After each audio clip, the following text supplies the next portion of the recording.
So one of the most frustrating things that most beginner sewers face when they're starting to sew, whether it's with regular fabrics or knit fabrics or bulky fabrics, whatever it is getting the tension set right on their machine. Now, I'm not really going to address changing your tension in this video. I'm going to talk more about how to set your thread up and your bobbin, because those two are the things that if you learn how to do those properly right off the bat, you will probably not have too many issues with tension, okay? And you'll find that it's just a good sewing practice to start with. So the first thing that you want to do is you want to start with your bobbin. So you want to thread your bobbin evenly. You want the thread should be even. If you look at it sideways like this, it should be even from top to bottom. It shouldn't be thread on an angle so that all the thread is pooling at the top and there's very little at the bottom. And it also should not be loosely woven. You shouldn't be able to really get your finger in there, and I mean, you can move these a little, but you shouldn't have, it shouldn't be loose. You shouldn't be able to kind of pull the threads. They should be wound on there snugly enough that they aren't pulling into the center of the bobbin, that they're sitting right on top of each other. So that's the first thing that you want to actually make sure that you understand how to do. If you can't, if you're having trouble, then, you know, practice this. Go on YouTube and look up your machine and look up videos on winding. Most machines are wound on a peg at the top, whether you, like this has a little piece here that when I tip it forward, it disengages the needle going up and down. So the only thing that is winding is the bobbin. Now, I've said that I want, you know, you want to make sure that your bobbin is wound properly. Well, in order to do that, you want to make sure that your thread is set up properly on your machine. If you have a thread that has that is wound horizontally, Coates and Clark, there may be a few other brands out there, but this is the typical look of it. If you look at this up close, you will see that the threads are evenly going up and down, similar to how you want them on your bobbin. So when you are winding, or when you are putting this on your machine, you want this to go on your machine so that the thread is coming off of the side of the thread spool, okay? Not coming off of the top. I know there are a few machines out there that it looks like that's the only way that you can actually work it. But if you go through your accessories, you may find that there's actually a peg. It'd be a plastic disc that will fit. There's usually like a little hole on the top of the machine, and that peg will fit in it so that your thread can actually sit up there and come off of the spool off of the side. This is probably more important to have for a thread that is wound horizontally than some of the threads like the Gutermann thread. I'm just looking to see where I placed it. Here's one here, and it's cross wound. I'm going to pull out these. Here's a serger cone here, and if you look, you can see on the serger how it's like an X. So it's wound down a certain way, then back up. So that's called cross winding.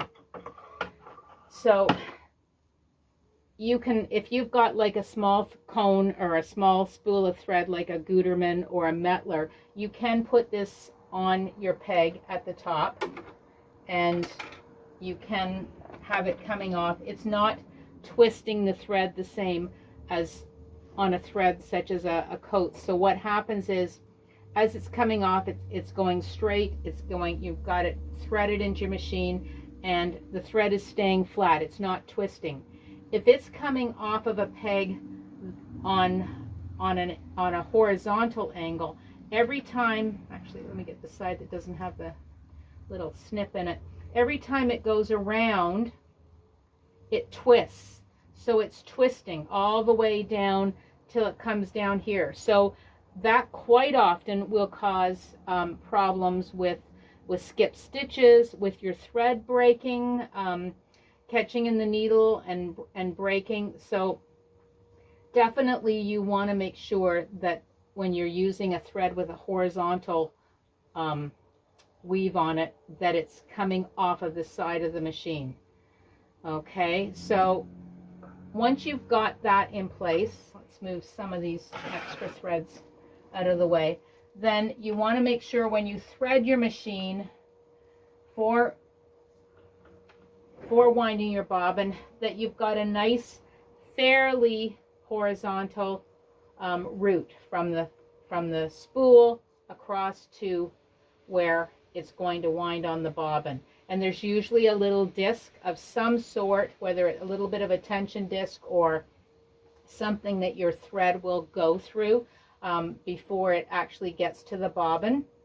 And that just kind of gives it a little bit of tension so that it isn't loose, so that it does wind evenly. And if it's winding evenly, then it should be winding down and up and down and up. It should automatically do that. That's why you want it to be, if you look here from this peg over to my bobbin, is pretty well pretty horizontal. Okay, it's very straight, it's not on an angle, it's nice and straight, and that's what keeps the thread from going up and down, or it allows the thread to go up and down quite nicely. Okay, so we've got our thread here.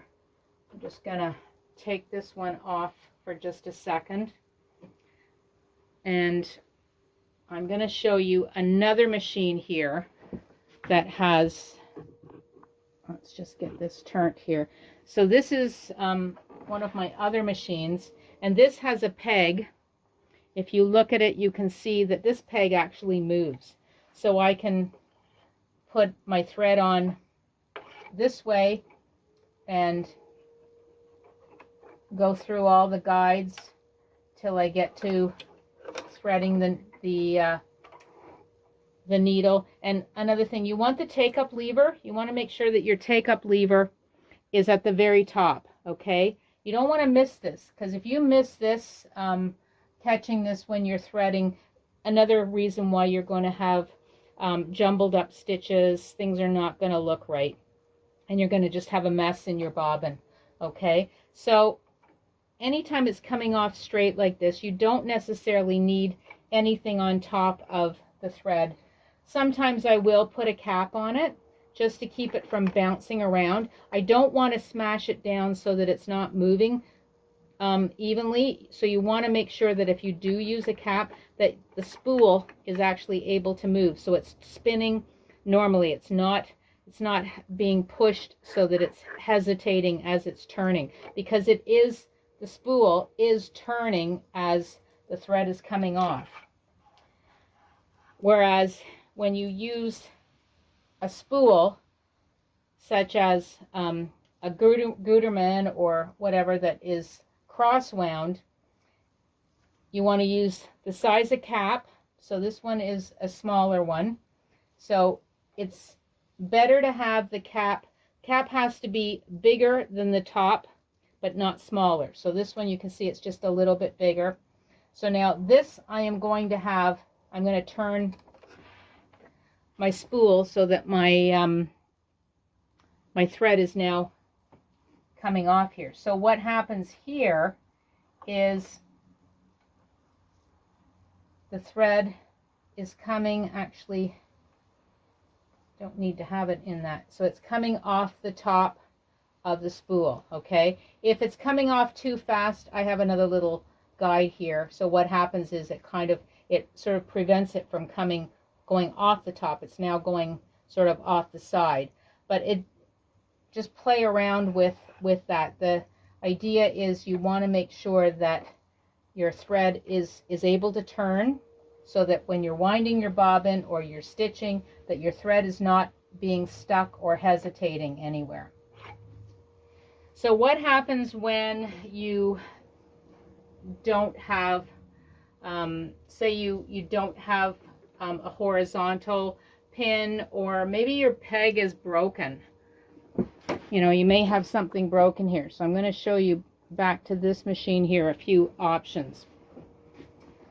So I quite often like to use a serger thread, just because if I'm serging something and I've bought all the threads for using with my serger, I don't want to have to buy more thread to use on my sewing machine. And it totally depends on your machine. And you know, some people like to have specialty threads or have you know, the different don't like to use serger threads. Serger threads are a little more fuzzy than regular thread. Personally, unless it's a really big project, like a major project that I've got a lot of a lot of money tied up in my fabric, and I know that it's going to need, you know, a proper, whether it's a silk thread or a cotton polyester, or I don't want all these little fuzzy threads in it, generally, this is what I will use. So I have 3 different types of thread stands here that I like to use. This one readily available from Fabricland. It's probably the most popular one you're going to find. Now the only thing I don't like about this is, if you can see, when I put it behind my sewing machine, this is a little bit higher than what my machine is. So it's a lot harder for me to get that thread to be starting horizontally when it goes through the hooks to get threaded into my needle. So for that one, I have another little tool that I have, and I put it on this back peg. It just slides down, and then I can sort of get it so that it won't move too freely. So now I can put my serger cone on there. So I'll put my serger cone on, put it through the loop at the top, and now I can put it through this little circle part here, and now it's brought that thread down so it's a little more even with the top of my sewing machine. Now the one thing I want to do before I'm going to back up a little. So if I'm using a serger cone, if you sort of see here, this cone is very wiggly on here. So I need to stabilize this. I can do it in a couple of different ways. If I've got a cone or a spool of thread that is going to fit the cone, this one is actually a little bit too big. Let's see, this one, I always have a whole variety of sizes of cones here, so that or thread spools. So that one's not working enough. So now I'm going to put, these are from my serger. And if you've got a serger and you have these on there, there is a purpose to them, okay? They do stabilize the thread. So now I've got this on this peg. I found what works, and you can see this cone is not wiggling around. So it's staying nice and stable, okay? That's a big, that's an important thing when you're sewing, especially when you're using serger threads, whether you're using on your serger or in your sewing machine. So you want to make sure that you do that. Quite often what happens is, especially if you're using one of these little cone holders, it gets stuck in there. So I always keep chopsticks handy for a lot of things. So like I say, this is a great little one, available at Fabricland, wherever. I have another one that I've had for quite a number of years again too, and this one, let's get this set up. Let's put this one back in here. So I'm going to put that spool on. Again, it's not bad with one spool, but if I put this on here, and sometimes you can buy these with bigger holes at the top. I have a couple different sizes, but so I've got that on here. It's actually not on there very straight, so that's better. So I've got it on here, so now it's not going to wiggle around. I'm going to put it through these little discs at the top, which is one of the reasons why I like this particular stand. I think I picked this up probably 20 years ago, so I've had it for a long time. If you had somebody that was really handy, you could probably make one, because it's a screw and a spring and a couple of discs. You just need this little piece of plastic tubing and bent, and a little piece of wood at the bottom. But anyway, it's very handy. And so now these discs actually, because there's a spring in them, create a little bit of tension. So I can put this now behind my machine, and so it's a lot more level with my top of my machine than what the black one was. So I don't have to have this this little gizmo here. It helps sometimes just to kind of give it another little route to go through, but it's not as necessary. So that's my number 2 one. And the one that I've just purchased that I actually like the best, and this one came as a 2-pack from Amazon, and I think it was under $20. So it has 3 pegs on it.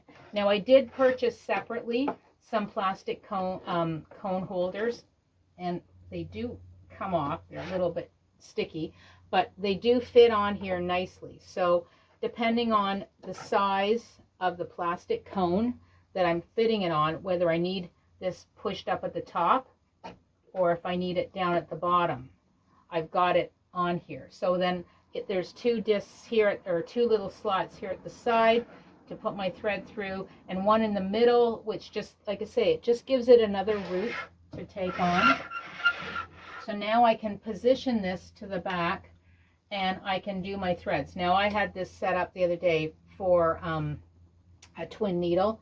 That's why I've got 2 threads in there. But you know, if you just had one, you could still feed it through only just using one. So I like this one. It's plastic. It's not very heavy, but it doesn't seem to jump around at all. And what I like about it is the fact that I've got these little slots here that I can put my bobbins in. So I can put a few bobbins there. I can throw, you know, if I want to throw some pins in there. I've got a couple little spots that I can actually put some things in. So this definitely, I found, was worth the money, and I like it. I like it again because it's lower than this guy here. Okay, now I don't know if I think I've already tried this by kind of taking these out and making it lower, but the only problem is because these little openings here at the top, the thread now, because it's coming off the top, now it's got to go higher, it's sliding out. So you really need this 3rd piece on here, and so it does need to be higher for that. It's not too bad if I'm using it with my Husqvarna machine, especially if I'm coming from the back, because I've got a little notch here. But actually I don't really need it for that one, because this little guy kind of moves around for me for most threads. And if I am using serger threads, I actually have a thread stand that fits on that one, so I don't really use it for much with that. But as far as getting this machine set up, or my other Bernina, these are kind of the tools that I like. So just remember, when you're threading your machine, to make sure that your bobbin is wound properly, that your thread, you know, you've got your thread wound and through all of the little loops and little L's and bars that it has to go through till it gets to the needle. It should always, when it's coming down the needle, it should always be coming down right along the needle. It should not be coming on an angle from outside. There should always be a little arm or a little finger that it fits into, so that when it's coming, when you're threading your needle, that the thread is actually going straight down the length of the needle to the eye. All of these things will help when you're starting to sew and you get your tension, your tension right. And then if you're still having problems, then maybe take a look at the tension on your machine.